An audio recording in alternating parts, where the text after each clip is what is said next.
love for you to share a little bit of your faith journey with us. Like, tell us Wow. about how you came to the Lord, and I'm sure Yeah. that how this has impacted what you do today. So, Right. love to hear that. Well, I'll say, I was raised in Northwest Georgia, at Rome, Georgia, and Bible in, Belt. in the Bible Belt. So, I was aware of church, or Christianity as a young man, but we really were not regular attenders of church as a family. And my mom was entering in high school.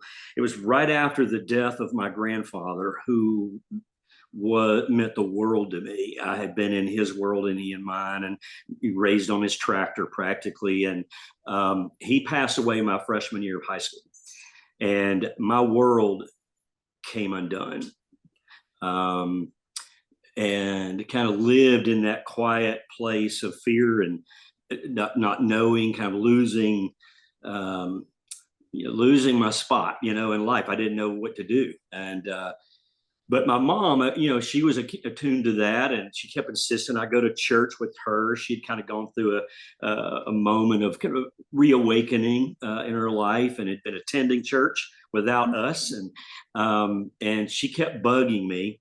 And to get her off my back, I went to church, to a youth group, and through youth ministry, met the youth pastor, and went heard the message of the gospel at a youth conference. Someone speaking very clearly about the death, and the resurrection of Jesus Christ. And That's though I right. had heard it, on occasion, I'm sure as a young man, even had John 3:16 memorized, I believe, at an early age.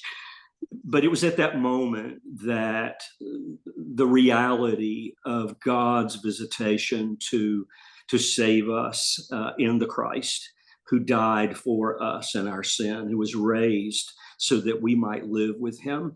The light dawned, and what confusion and trouble fell upon my soul about the reality of death and loss, was answered by a loving and faithful Christ. And so I began my Christian journey there, my sophomore year in high school.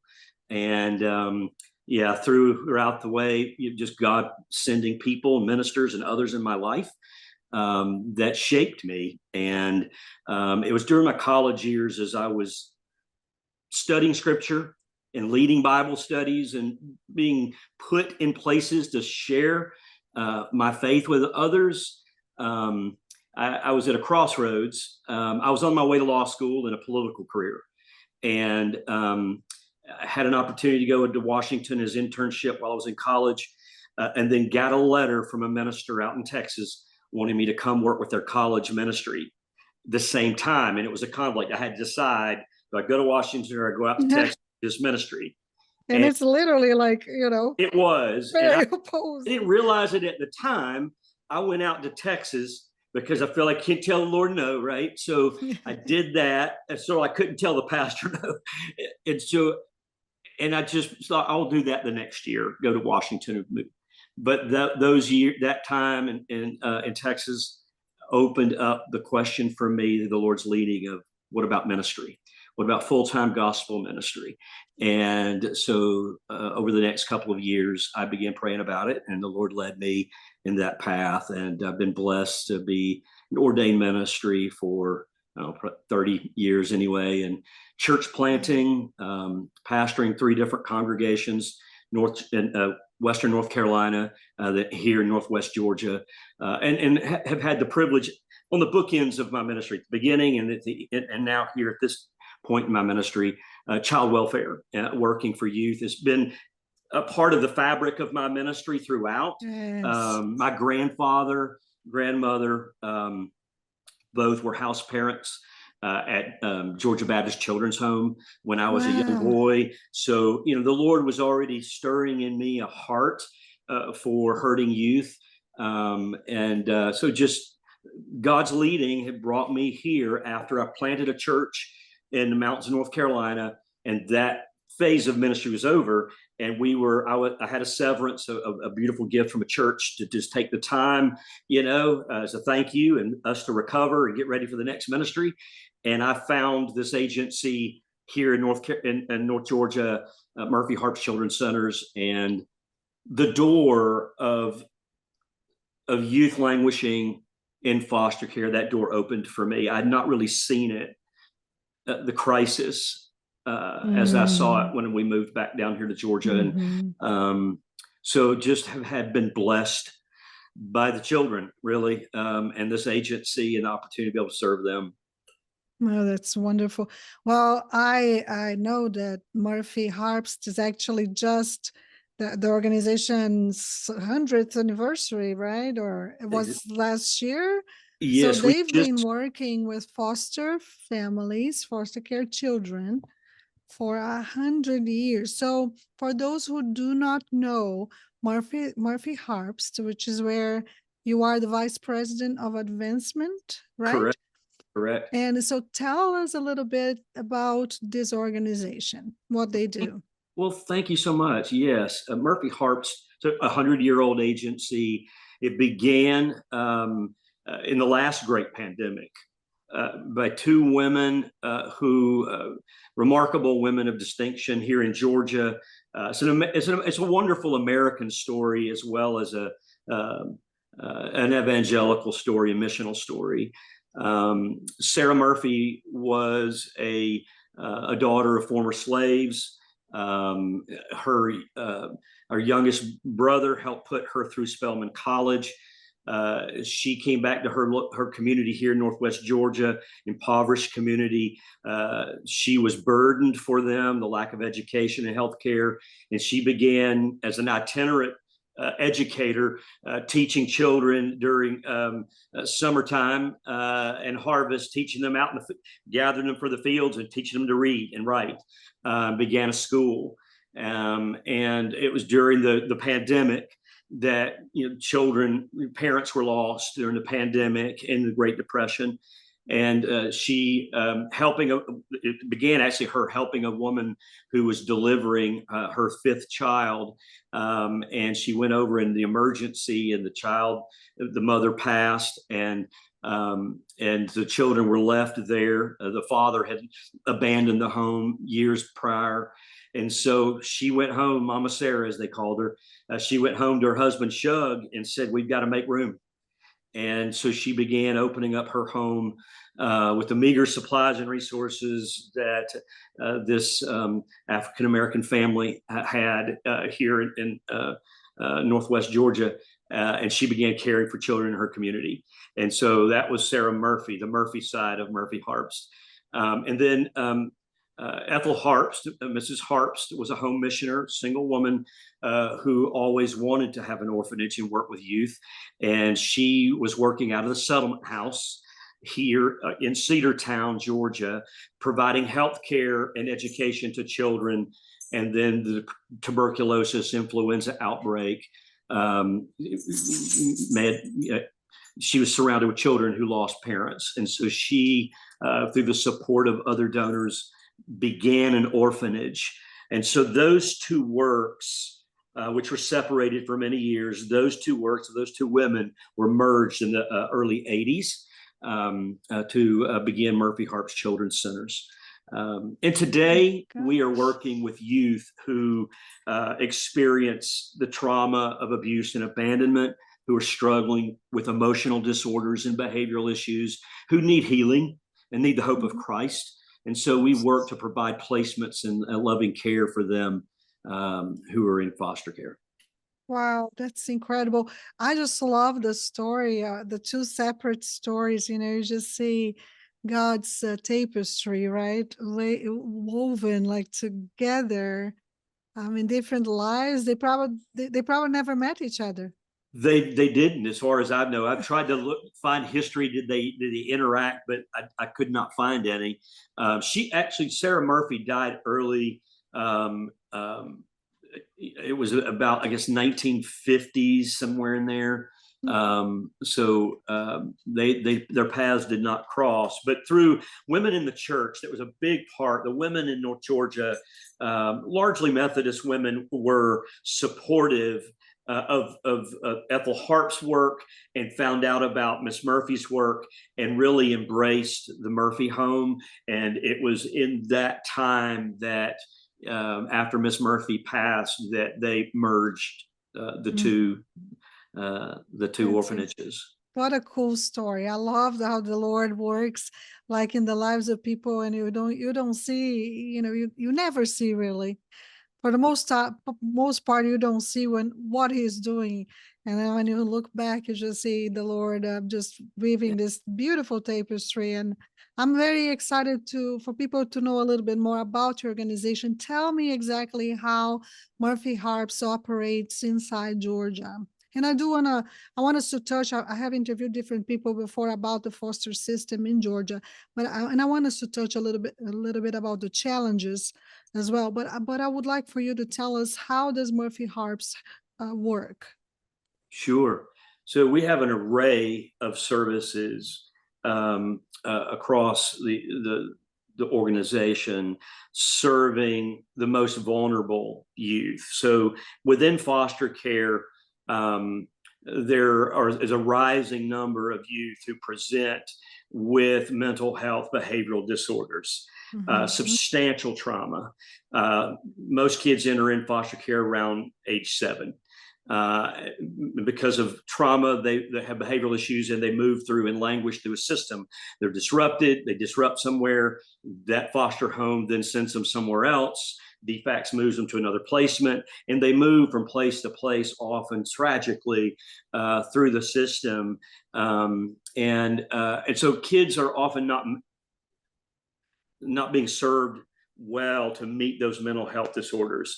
Many foster families may not have the skill set to be able to handle some of those traumatic issues.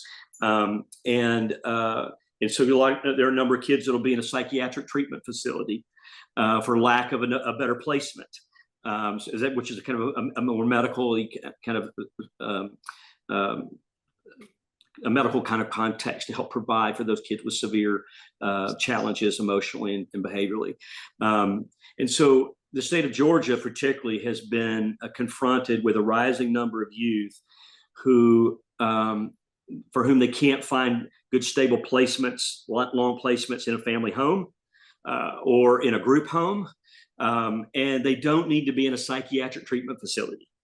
Wow. They need to step down. They need to heal. They need to have childhood experiences and be outside and be in school and begin to go through that process of healing from their trauma. And Murphy-Harpst is really in that space, filling that gap where to move children down in levels of care from those higher levels, like an incarcerated state with the juvenile justice system, or in that medical state with a psychiatric treatment facility, and bringing them down into lower levels of care to a family home, right? At a foster family home or an adoptive family home, or a group home. And so we have an array of services, a campus-based program for children in residential care on our campus with an equine therapy program and a lot of recreational educational opportunities for them there.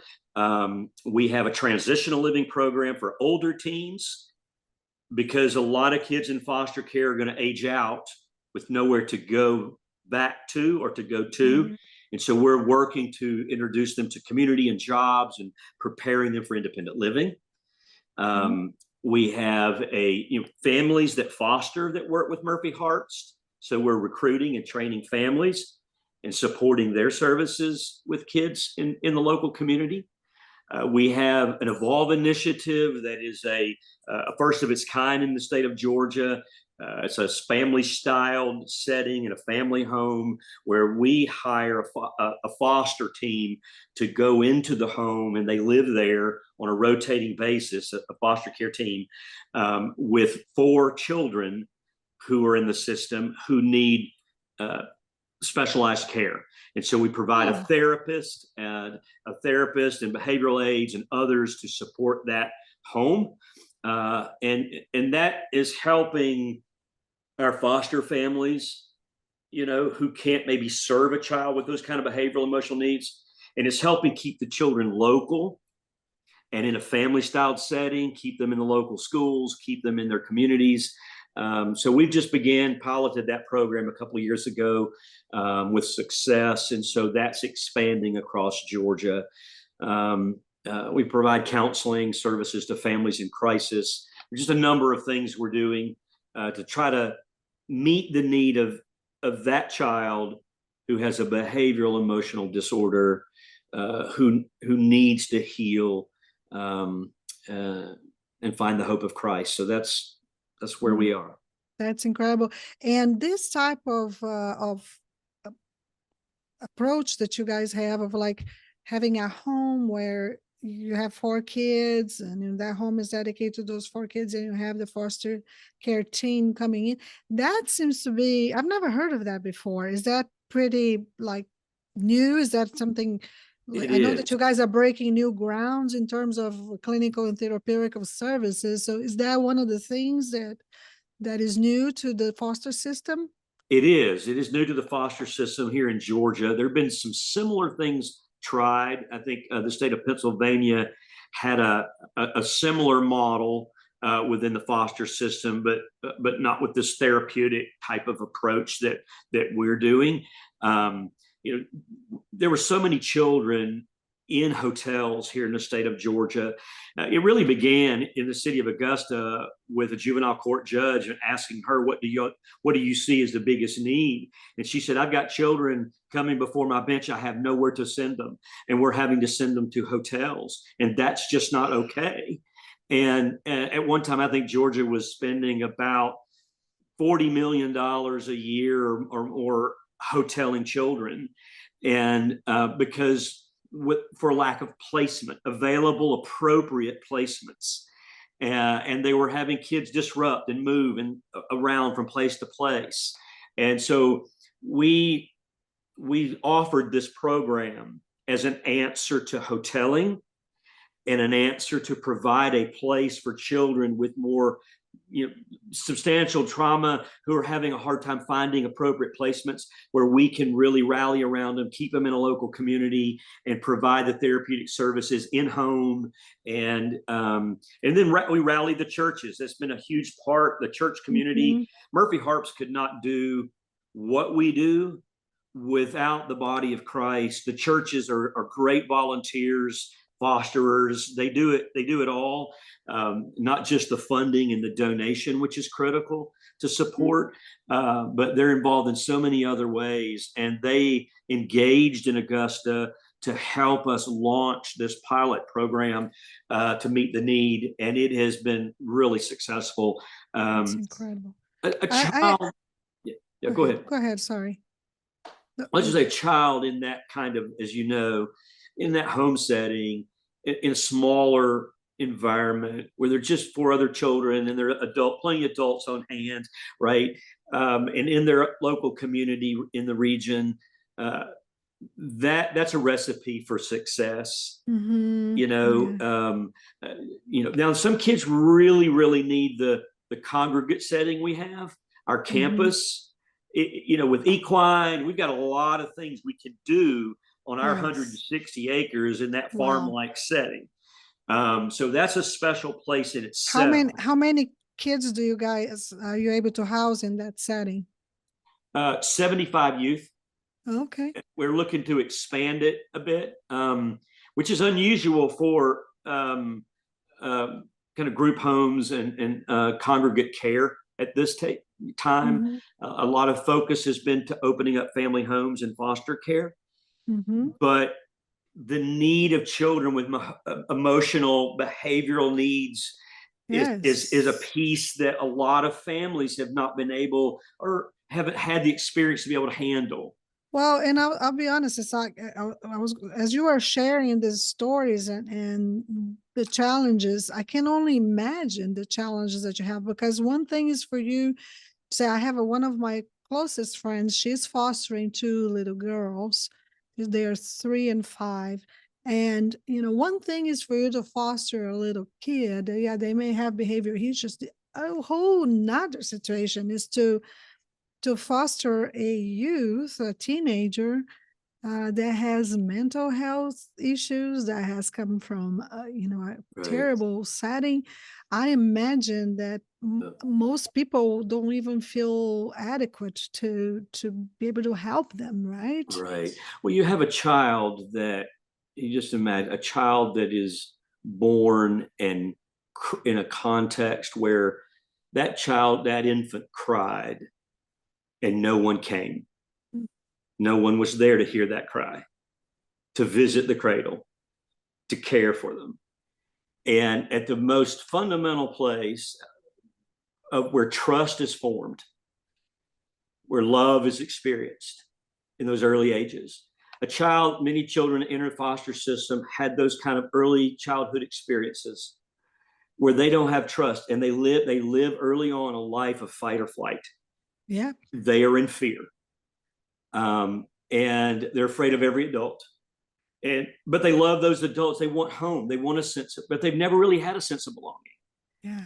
And they come to us many times around age 14 on our campus, having been in 40 different placements in foster care system, place to place to place to place. Wow. There was one young man not long ago. He had Jonathan. He had dealing with the anger from all of that, and it's hard for a foster family to deal sometimes with the outbursts, the angers. A child is triggered, and we don't know how to handle this. And the child doesn't know how to express himself, right? I mean, he's never been able to do it. Yes. And so he was on our campus struggling in the first couple of weeks. And we have the Equine program, and every kid gets introduced to a child. Get introduced to a horse. And so Jonathan was at the horse barn, and he was trying to put on the saddle or whatever, and got frustrated, threw the saddle down, started cussing, turned and started to walk off. Staff concerned he's going to run. Well, the horse he was working with, Blaze, follows him and nudges him in the back.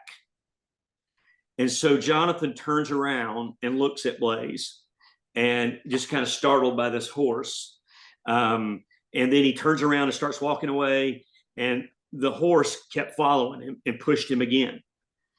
And our equine therapist said to Jonathan, Jonathan, I think Blaze wants you to put the saddle on him.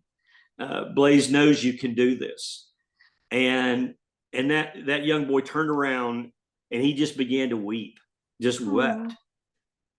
It was the first time in his life that he felt wanted, that he felt valued. And it happened to be a horse making the connection, right? But our therapists and our team, our staff is all there. These moments happen.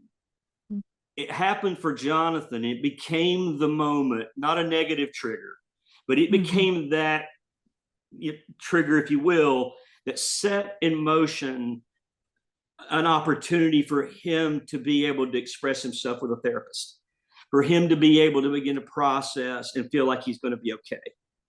And so that's what we're able to provide a lot of those kind of life experiences and moments, and those are God moments, right? These are his horses. That's amazing. It's a real special kind of a those stories are like they are God-sized stories, like, because that's the name of my podcast, God-sized stories. Is like you could not, probably that was the only way that God could have broken through to him. He had to use a horse to make him be wanted and seen, and you think about needed.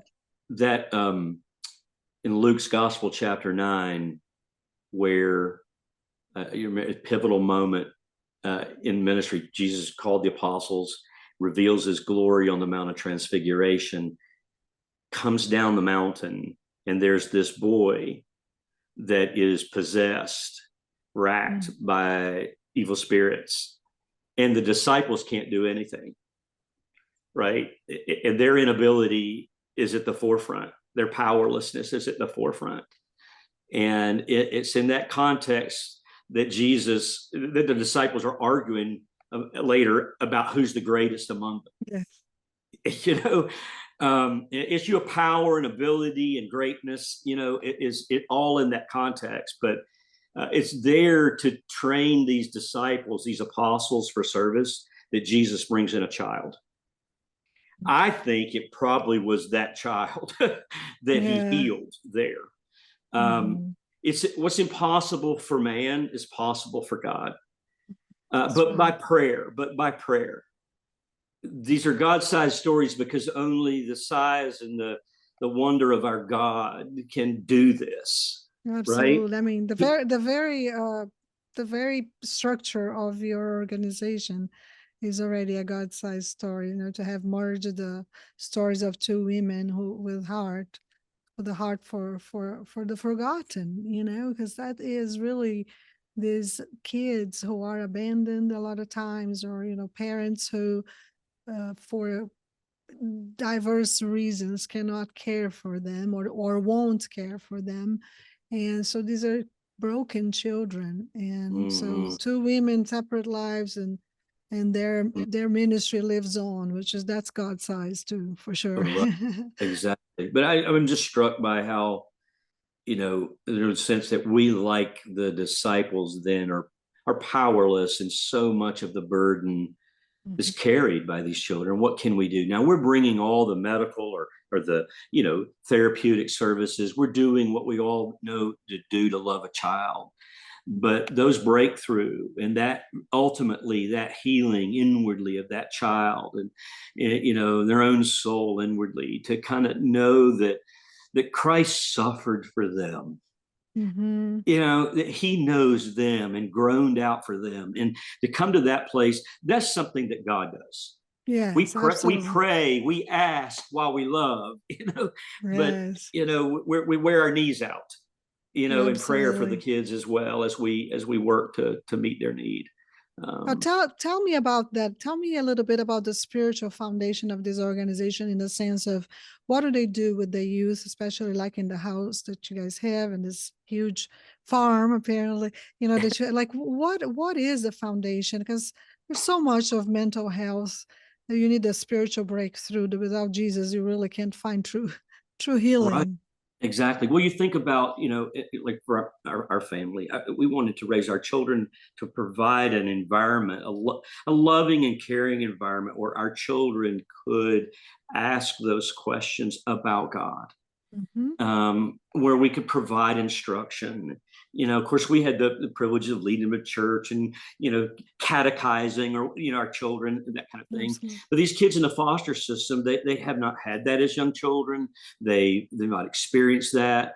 And we work with the state, so there are limitations on how we work with these youth. But our hands aren't tied by the state in really any way. We're not going to force a child to go to a chapel service, or force them to pray, or force them to eat religion, right? So we don't have a problem with the limitations of the state that they might put upon us, because we don't want to force the child to do something. Right. But our effort with the churches and our staff is to create an environment of care, a Christian environment of care, where those children can safely explore, ask their questions about faith. At the deep level, this child has hurt and been abused. At the deep level, this child has felt rejection in this world by others. And that question of crying out, my God, why hast thou forsaken me? Where is God in this? Yeah. Why have you done this? There's legitimate. The child needs to be able to ask that hard question. We all do. We all have that question at times in our life, right? And especially these kids. And so we want to create a loving environment, a non-coercive environment, where with the leadership of other Christians and people on the campus. That child is being cared for, and if that child has a question, we have Bible studies and chapel services, and we have a chaplain that can answer questions and be there. But it's much more the larger family of Murphy-Harpst. It's those church groups that come and provide a birthday party for the kids, that are on our campus doing volunteer work in a recreational program with our kids. And so it's a community of the churches and our staff at work to create the environment where those children can safely explore the truth claims of Christianity. And the truth claim of Christianity has at its center a trauma. That's right. A trauma of the cross. And we don't have answers to all the questions of why. But one thing we know we can't say as Christians, we cannot say he does not care. Right. Because he has visited us when we were orphaned, when we were broken, when we were without a father, and he fathered us in Jesus. Yeah, he started the whole adoption program. So the message of the gospel is most relevant to this child who was created body and soul. Body and soul. They've been hurt, body and soul. And we can do a lot with therapy. And our therapist, we got a high bar for therapy in our counseling and all that. But the spirit of a loving God can go deeper than a therapeutic. Absolutely. And that's where the churches come in. And I want you to share with us, because you just said something about churches that come to your campus and get involved. So I do know that the majority of churches, they are still on the sidelines, the foster care. I know that that's an issue, not just in Georgia, but across the country. And so and I have a lot of pastors and leaders that listen to my podcast. So somebody that's listening and they are a leader at a church, how can they get involved with your organization? Well, thank you. Well, certainly, if you're in Georgia listening to this podcast, as a pastor, would love you to reach out to me at Murphy-Harpst.org. sfuller@murphyharpst.org. You can go on our website. You can find, we have a foster care page there on the website. You can talk straight to the foster care team. I've been a foster care recruiter. I've worked with the churches and doing that type of thing, but would love to speak with anyone about ways to set up in the church a foster care ministry, a missional mind that is aware and is ready to reach out to children and families in crisis in their county. Yes, that's wonderful. So my friend who fosters, she's probably going to be listening to this because she's one of my listeners. She's a member at my former church, First Baptist Atlanta, and they have Pastor Anthony George, their new senior pastor. They have a foster care program that they partner with, finding foster families. And this is I know that First Baptist Woodstock has a long history of foster care support as well.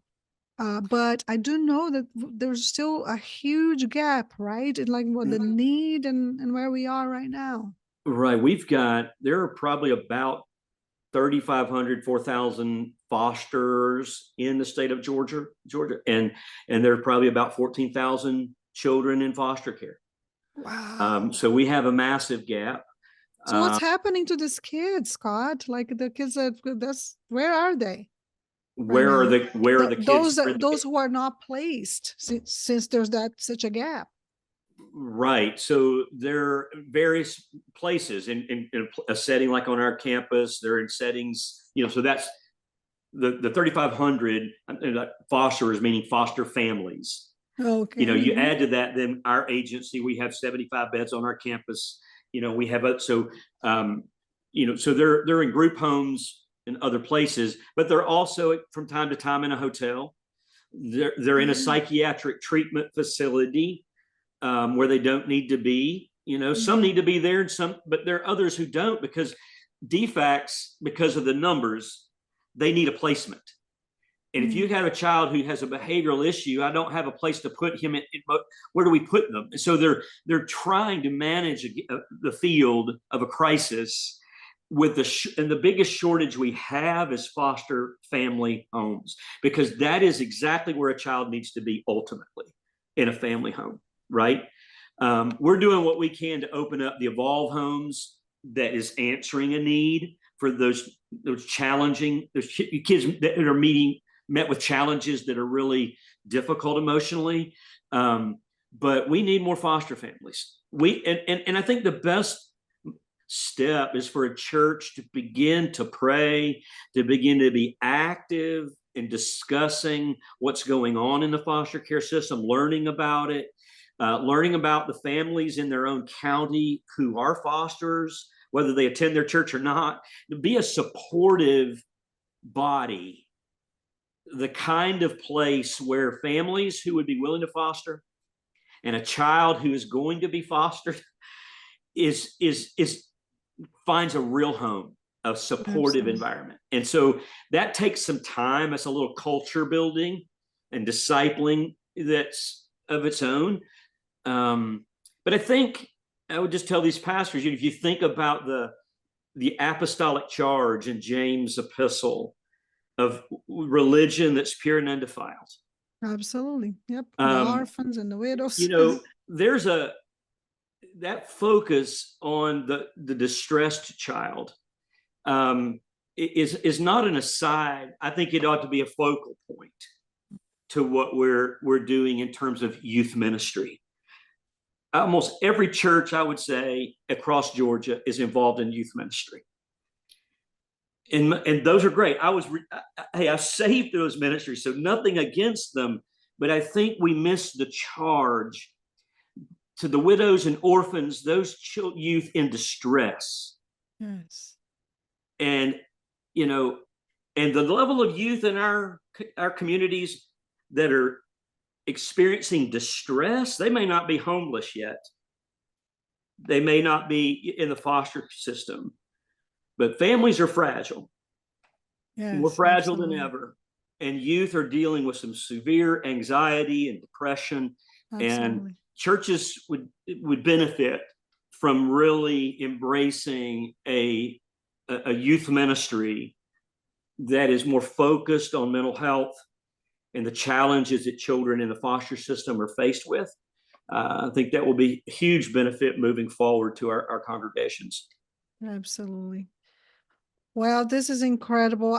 There's just so much to be done, Scott. I know, and so much to talk, not enough time to talk about it. It is a lot, a lot, a lot. But I know that people out there who feel that sense in their heart that they should help somehow.